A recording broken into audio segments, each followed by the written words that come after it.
Let's talk about one of the most common and sneakily destructive threats to any home: water damage.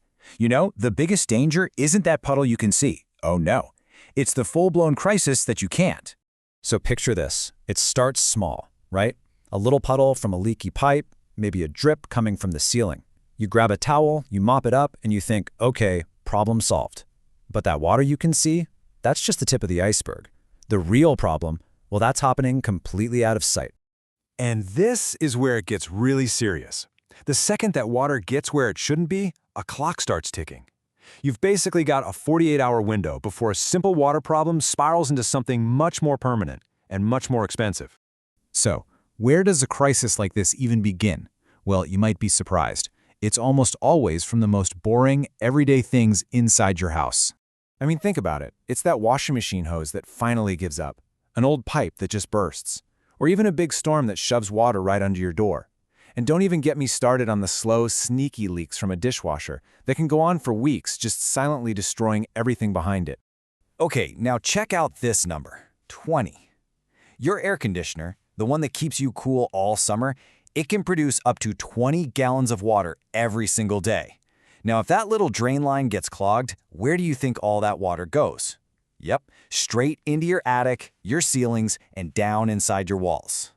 And this gets us right back to the main problem. See, water, it's relentless. It will find a way through wall cavities, it'll seep under your floorboards, and it'll soak into your insulation.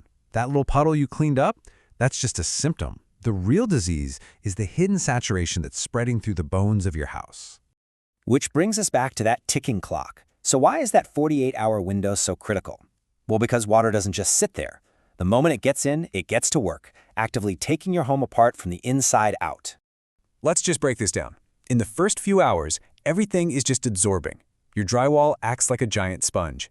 By the 24-hour mark, things start to physically change. Stuff starts swelling, warping.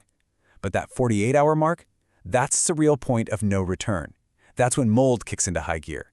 And if you wait any longer than that, you're not just fighting water anymore. You're fighting a potential health hazard and a much, much bigger repair bill. And this is exactly how sneaky water damage can be. You know, you might run your hand over the carpet and think, oh great, it feels dry. But as you can see here, underneath, the pad and the subfloor could be totally soaked. And it's the same with your walls. They look perfectly fine, but behind them, the insulation could be holding gallons of trapped water, which is basically a perfect little swamp for mold to grow in. So if you can't trust what you see and you can't trust what you feel, how in the world do you fight back? Well, this is where the professionals come in, and they don't just show up with mops, they have a scientific playbook. Okay, first thing you need to know about is this acronym, IICRC. These guys set the global, science-based standards for the entire restoration industry. What that means for you is that when certified pros show up, they are not guessing. They're following a proven, step-by-step process that's designed to save your home. And that process usually breaks down into these 3 phases. Step 1, get all the standing water out and get it out fast.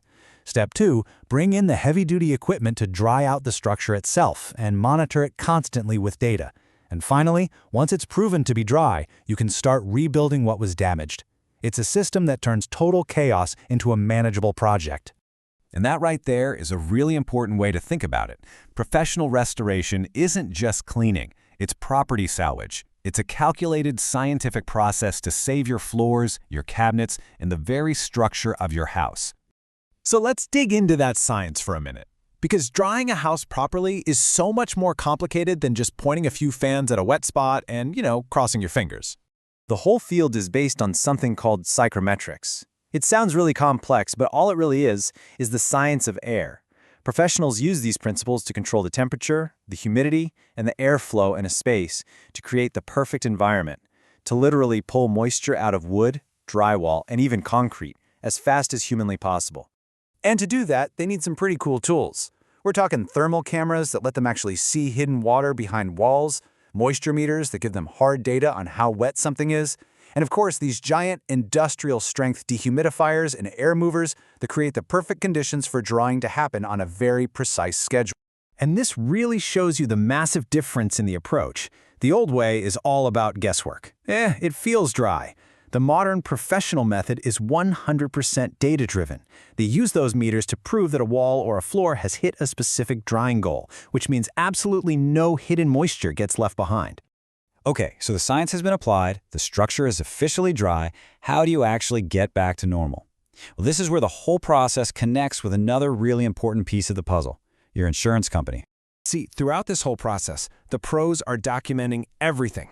I'm talking photos, detailed moisture readings, full reports. And this isn't just for their own records. This documentation is the crucial evidence, the proof that your insurance company needs to see to approve your claim. And really, it all boils down to this simple idea.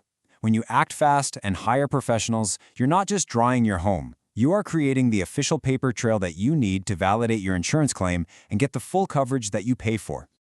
So with the drying done and the insurance claim approved, you get to the final step.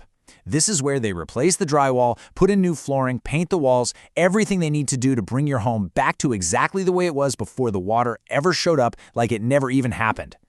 So, in the end, we're left with this one last thought. After all the water's gone and the equipment's been turned off, the most important question isn't whether your home looks dry, it's whether it's scientifically verifiably dry. Because that difference is everything for the health of your home down the road.